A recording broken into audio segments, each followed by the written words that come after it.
Bonjour à tous, bienvenue dans cette session où nous allons voir comment protéger un environnement multi-compte avec un système de détection des menaces intelligent. Je suis Mathieu Boutor, Solution Architect spécialiste des sujets sécurité chez Amazon Web Services, et je vous propose de tout de suite rentrer dans le vif du sujet. Voyons déjà comment et pourquoi créer un environnement multi-compte. Lorsque vous déployez des ressources au sein d'un compte AWS, ces ressources sont liées au compte. Donc ça peut être des ressources de calcul, ça peut être des ressources réseau ou de stockage. Ces ressources vont être à l'intérieur d'un compte AWS. Utiliser plusieurs comptes AWS va nous permettre d'organiser ces ressources. Par exemple, mettre les ressources d'un projet dans un compte dédié à ce projet, séparer entre production et développement dans des comptes AWS séparés. En ayant cette séparation des comptes, on va pouvoir mettre des limites de sécurité explicites. On va pouvoir simplement donner les droits, par exemple, à un développeur uniquement aux ressources de son projet. Et on va pouvoir suivre finement les coûts de ces ressources, puisqu'on aura la possibilité de suivre les coûts compte par compte. Si on a besoin d'augmenter les quotas, par exemple, pour avoir plus de machines virtuelles sur notre production, on pourra le faire uniquement sur le compte de production et éviter d'avoir à augmenter nos quotas et laisser la possibilité de lancer des centaines de machines virtuelles sur nos comptes de développement. Donc toutes ces bonnes raisons font que généralement on va créer de plus en plus de comptes. À chaque fois qu'on aura un nouveau projet, on aura tendance à créer un ou plusieurs comptes et on peut arriver à avoir des centaines de comptes AWS dans le même environnement. Ce qui n'est pas forcément un souci si on les organise.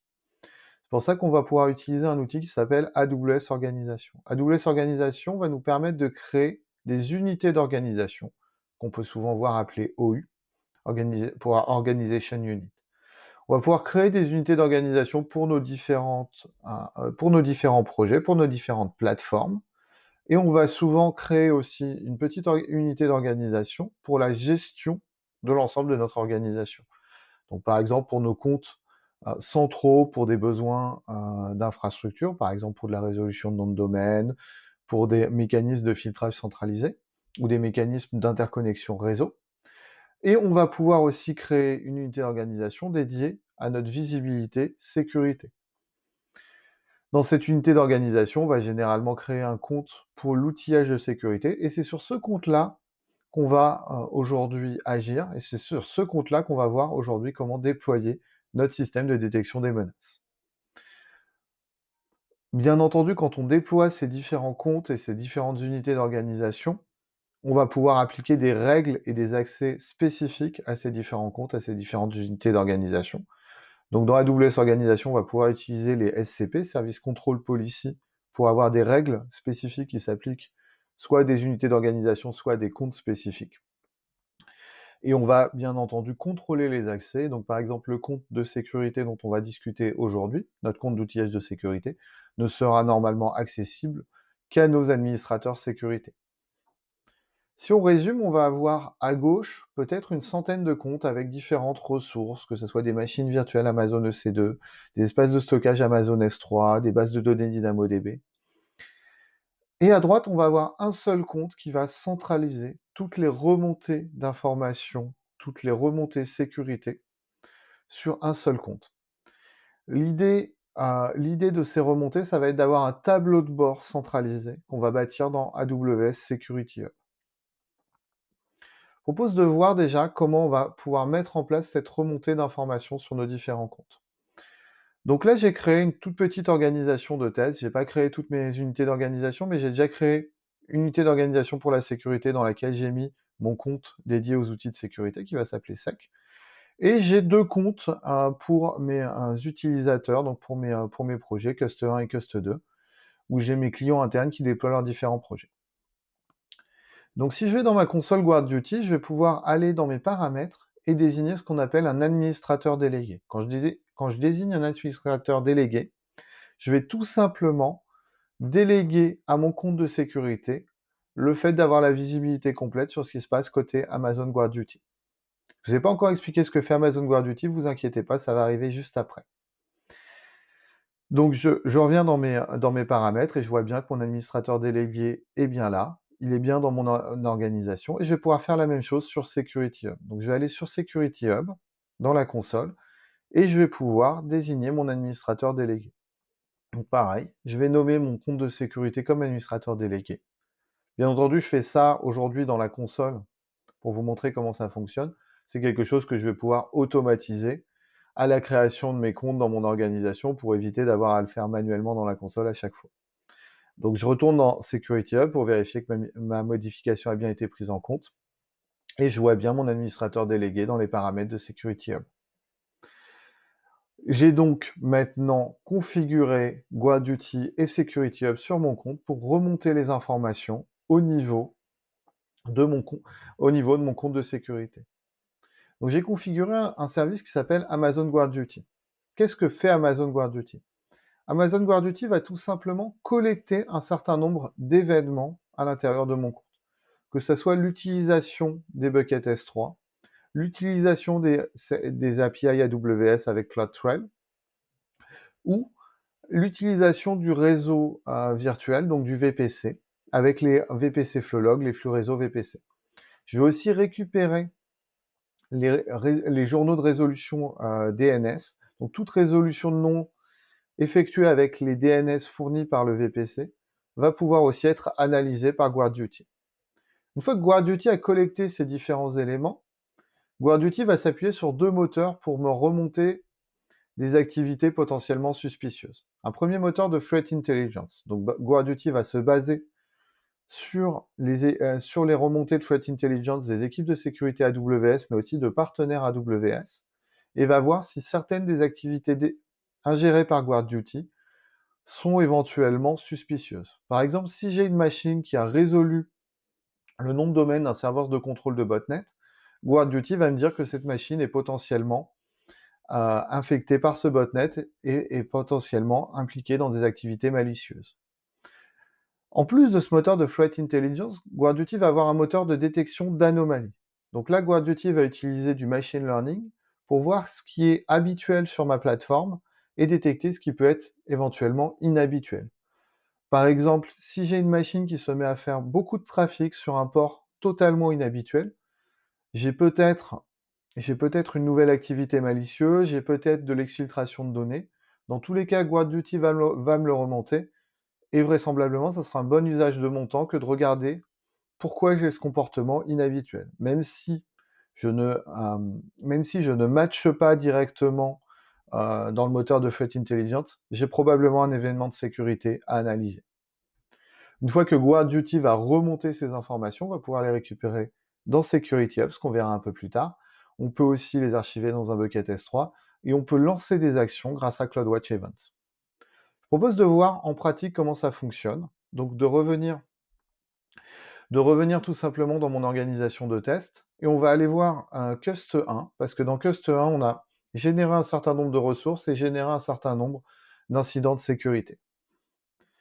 Donc je vois mes différents événements remontés par GuardDuty, donc ça c'est des événements que j'ai pu générer. Et donc je peux voir pour chaque événement de sécurité remonté par GuardDuty, je peux voir les différentes informations sur la remontée côté GuardDuty. Je peux filtrer ces événements par sévérité. Par exemple, là, j'ai que les événements de sévérité médium. Et je peux aussi me créer mes propres filtres. Alors, je m'étais créé un filtre en cas d'instance EC2 compromise pour pouvoir voir ça très rapidement. Donc là, je vois que j'ai un résultat GuardDuty sur une instance EC2 compromise. Donc je vois quelle est la règle GuardDuty qui a généré cet événement. Je vois quand est-ce que c'est arrivé, sur quelle instance. Je vois que mon instance a été cible d'une compromission. Je vois différents éléments donc par rapport à mon réseau et je vais voir qu'il y a eu une connexion, il y a eu une tentative de connexion. Donc on est sur de l'ICMP, donc la direction n'est pas connue, mais par contre je sais quel acteur a créé cette connexion, et donc là j'ai une IP qui est probablement une IP connue des bases de Threat Intelligence, c'est pour ça que GuardDuty m'envoie cet événement. Je vois que cet événement est apparu 5 fois, et comme je voulais être sûr que lorsqu'une instance est compromise, elle ne va pas compromettre d'autres instances à l'intérieur de mon VPC, j'avais anticipé, j'avais mis en place une règle dans CloudWatch Events. Donc on va voir ensemble quelle était cette règle-là. Donc c'est une règle qui va détecter, qui va se lancer si on a un événement qui vient d'AWS GuardDuty, et sur le type de remontée qu'on a eu là, donc malicious IP caller. Et donc, qu'est-ce qui se passe? Dans ce cas-là, je lance une fonction lambda. On va regarder ensemble quelle est cette fonction lambda. Donc, cette fonction lambda est assez simple. On a quelques dizaines de lignes de code, la plupart étant plus des logs pour avoir de la traçabilité. Il y a 2 points vraiment importants dans cette fonction lambda. Tout d'abord, on va récupérer l'ID de l'instance depuis l'événement GuardDuty. Donc, on va savoir quelle instance a été cible de l'événement de sécurité. Et ensuite, on va modifier le security group de cette instance. On va lui mettre un security group qui ne lui autorise plus aucune connectivité réseau. En interdisant à l'instance d'avoir cette connectivité réseau, ben, on a tout simplement isolé notre instance. Et donc, si cette instance qui est compromise essaye de compromettre d'autres instances à l'intérieur de notre VPC, elle ne pourra pas, tout simplement, parce qu'elle ne sera plus capable d'effectuer des connexions réseau. Regardons maintenant un peu plus les autres findings GuardDuty. Donc, je vais avoir d'autres findings liés à IAM. Donc, ça, c'est des findings qui viennent de mes logs CloudTrail, tout simplement. Et donc là, je vois que j'ai des activités IAM suspicieuses. Donc, je vois que j'ai une clé d'accès IAM qui a été utilisée depuis une localisation un peu suspicieuse. Donc, je vois quel est le call qui a été fait. Donc là, c'était une tentative de récupérer des informations de getUser, donc de récupérer des informations sur les utilisateurs IAM. Et je sais depuis quelle adresse IP, donc depuis quelle adresse IP ce call a été fait. Donc c'est probablement une adresse IP qui est connue dans les bases de Threat Intelligence.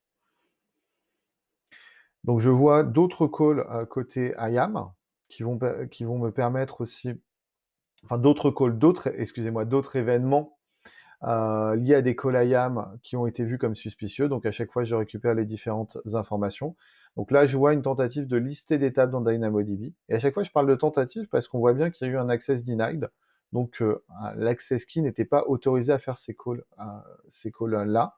Mais c'est des calls qui quand même me montrent qu'il y a une tentative d'essayer de récupérer de l'information sur mon environnement depuis une localisation réseau qui est a priori pas du tout légitime pour moi. Donc j'ai la même chose là sur S3, où j'ai eu des calls pour essayer de lister le contenu d'un de mes buckets S3. Encore une fois, l'access key n'avait pas accès, donc il n'y a pas eu de dommage, il n'y a pas eu d'information qui a été partagée alors qu'elle n'aurait pas dû. Par contre, j'ai cette information-là, qu'il y a quelqu'un qui est en train d'essayer de voir ce qu'il y a dans mon environnement depuis l'extérieur de mon environnement. Dernier exemple, toujours lié à mes logs CloudTrail. Là, je vois que des credentials IAM qui auraient dû normalement être utilisés uniquement par une instance EC2 ont été utilisés en dehors de mon réseau. Donc, je retrouve les informations. Donc, je vois quelle instance EC2 était concernée. Et je vais pouvoir voir aussi quel était le call, quelles étaient les différentes informations qui ont généré cet événement GuardDuty. Donc là, c'était une tentative sur un système manager de supprimer un paramètre. Donc toutes ces remontées-là vont être faites par GuardDuty, tout simplement sur la base de mes logs CloudTrail, où GuardDuty va voir sur mes logs CloudTrail ce qui est un peu soit inhabituel, soit ce qui indique une potentielle compromission par rapport à des indicateurs issus des bases de Threat Intelligence. Donc, on a pu voir dans l'exemple de notre instance EC2 compromise qu'on avait agi directement. Comment on a fait? On a tout simplement pris l'événement dans GuardDuty. On aurait pu passer par Security Hub pour faire un premier niveau d'agrégation. Dans ce cas-là, on ne l'avait pas fait. Mais dans d'autres cas, ça va être intéressant de passer par Security Hub pour agréger. Et derrière, grâce à CloudWatch, on a eu l'information. Et grâce à notre CloudWatch Event Rule, on a tout simplement pu lancer une action automatisée. Donc dans notre cas, on a lancé une fonction lambda. Mais on aurait pu aussi notifier une équipe. Et c'est ce qu'on va voir maintenant. On va voir comment utiliser GuardDuty et AWS Chatbot pour tout simplement notifier nos équipes sécurité si jamais GuardDuty détecte un problème de sécurité.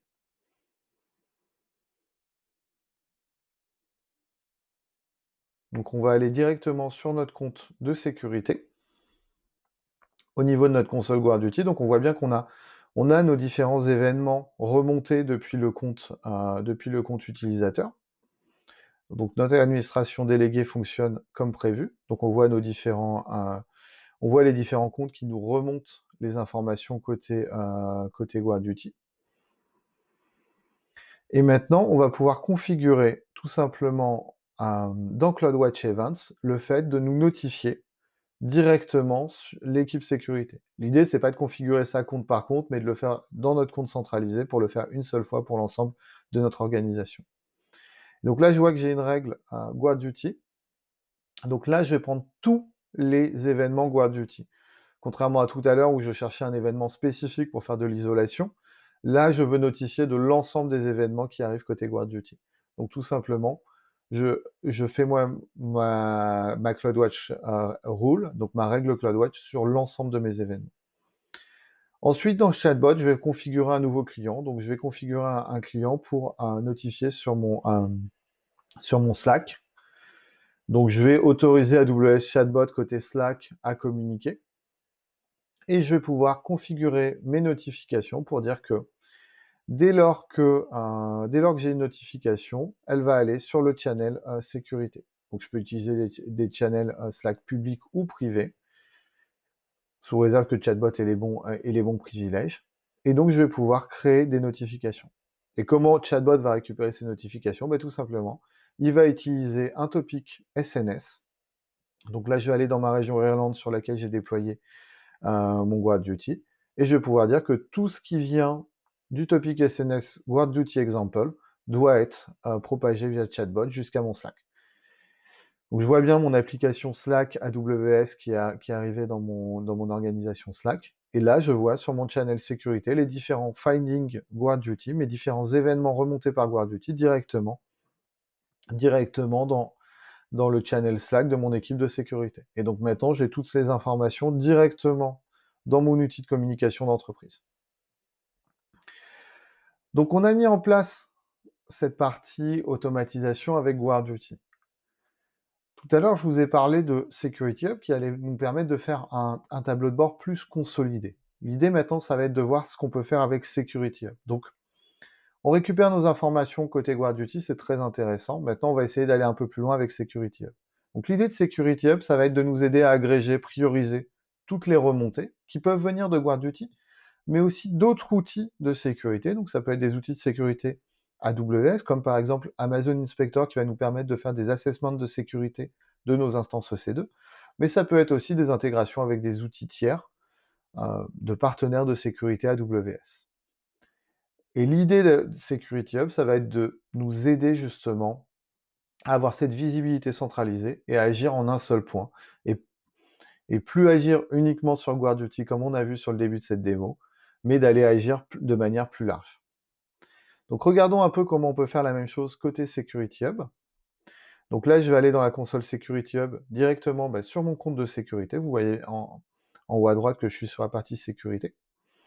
Donc je suis dans mon compte d'outillage de sécurité, qui est administrateur délégué pour mes différents comptes. Donc on va voir les comptes sur lesquels on collecte nos différentes données. Donc là, on voit les 3 comptes de mon organisation de test remontent bien les informations côté Security Hub. Et donc je pourrais ajouter des comptes si nécessaire, je pourrais inviter des comptes à rejoindre ce tableau de bord centralisé Security Hub. Et maintenant, je peux aller regarder quels sont les événements que m'a remonté Security Hub. Donc je vais avoir des événements spécifiques à Security Hub que je vois ici, qui sont tout simplement liés au fait que quand j'ai activé Security Hub, j'ai aussi mis des référentiels de bonnes pratiques. Donc Security Hub m'a trouvé des nouveaux événements. Et je vais voir que je retrouve aussi mes événements venant de GuardDuty. Donc là, je vais filtrer pour avoir uniquement les événements de GuardDuty. Donc j'ai mes différents événements que j'avais vus sur mon compte Cust1. Donc je les retrouve directement dans Security Hub aussi ici. Et donc là, je vois mes événements. Je peux toujours les filtrer par sévérité. Je peux toujours agir sur mes événements. Et je me suis créé une petite action pour envoyer mes événements Security Hub directement dans mon Slack. Alors regardons un peu comment on a mis en place cette action-là pour faire cette intégration. Tout simplement, on a créé une action customisée, donc envoyer vers Slack, send to Slack. Donc voilà comment on crée une action customisée. On va pouvoir très simplement définir une nouvelle action. Et en fait, si on regarde côté CloudWatch Events, on va retrouver aussi le même mode de fonctionnement. On va pouvoir envoyer nos différents événements côté Security Hub, excusez-moi, directement dans notre Slack. Donc on a créé une règle pour faire fonctionner cette action. Donc si on a un événement qui vient de Security Hub avec notre action spécifique qui s'appelle Send to Slack, dans ce cas-là, on envoie sur notre topic SNS qu'on a créé précédemment, et il se trouve que effectivement ce topic s'appelle Guard Duty, mais en fait c'est le topic qu'on a configuré tout simplement au niveau de chatbot pour envoyer dans notre Slack. On aurait pu le nommer autrement, je vous l'accorde, mais le but c'était surtout de pouvoir avoir un seul topic qui nous envoie directement dans chatbot sur notre Slack. Et donc maintenant, si je veux réenvoyer une nouvelle notification directement dans Security Hub, ou même éventuellement une notification qui ne vient pas de GuardDuty, mais plus une bonne pratique que j'ai pas appliquée et que je vois dans Security Hub, et ben là, je l'envoie directement sur le Slack de mon équipe sécurité. Et donc derrière, je peux rebondir sur la discussion de mon Slack côté sécurité avec l'équipe. Donc, quelques points importants à retenir de tout ce qu'on a pu voir dans ces démos. Vous avez au sein d'AWS énormément d'outils de sécurité qui sont disponibles nativement, qui s'intègrent très simplement à votre environnement. Donc en créant votre environnement multi-compte, vous pouvez très simplement mettre en place ces outils de sécurité. Donc on a vu principalement Security Hub et GuardDuty. Vous avez d'autres outils de sécurité que vous pouvez utiliser. Par exemple, AWS IAM Access Analyzer qui va vous permettre de voir si vous avez des droits IAM un peu trop larges, et de valider vos accès entre comptes au niveau d'IAM. Et c'est un outil qui va aussi remonter dans Security Hub. L'idée, ça va toujours être d'essayer au maximum de centraliser, d'aller sur les solutions les plus efficaces. Donc là, on a vu qu'on a pu récupérer l'ensemble de nos informations de sécurité directement au niveau de Security Hub. Grâce à Chatbot, on les envoie directement dans l'outil de communication d'entreprise qui était Slack. Et donc, on a pu tout simplement réduire la charge des équipes de sécurité. Les équipes de sécurité n'ont pas à regarder une console de suivi en plus pour le cloud AWS. Elles récupèrent directement dans leurs outils habituels les informations côté AWS. Et côté AWS, si besoin, il suffit de cliquer sur la notification dans Slack pour arriver dans la console Security Hub et avoir plus d'informations et agir. On a même vu qu'on pouvait réduire la charge sur nos équipes sécurité en isolant automatiquement une instance qui avait été identifiée comme ayant une activité malicieuse. Et donc, on n'a plus forcément besoin d'avoir des équipes de sécurité qui vont à n'importe quelle heure du jour et de la nuit devoir intervenir en quelques minutes pour isoler une instance avant que le problème de sécurité se propage. Les équipes de sécurité devront toujours faire une analyse forensique post-mortem pour voir pourquoi cette instance a été compromise, pour voir si éventuellement il n'y a pas des modifications de sécurité à faire sur les autres instances pour éviter de nouvelles compromissions. Mais cette partie-là peut se faire de manière un peu plus sereine, vu qu'on sait que le problème a été isolé de manière automatique en quelques minutes grâce à GuardDuty et à notre fonction lambda. Tout ce qu'on a vu aujourd'hui peut être déployé donc de manière centralisée comme on l'a vu aujourd'hui, mais peut aussi se déployer en un clic. On peut automatiser cette partie-là, et donc toute la première partie de la démo, vraisemblablement, on va plutôt l'automatiser, dire que tout nouveau compte de notre organisation rejoint l'administrateur délégué GuardDuty et Security Hub, plutôt que d'avoir à faire cette modification manuelle. Merci beaucoup à tous pour votre temps, et n'oubliez pas de remplir le sondage de la session. On dit toujours chez AWS que feedback is a gift, donc n'hésitez pas à faire vos commentaires, n'hésitez pas à nous dire ce qui vous a plu, ce qu'on pourra faire d'encore mieux pour la prochaine fois. Merci à tous et bon événement.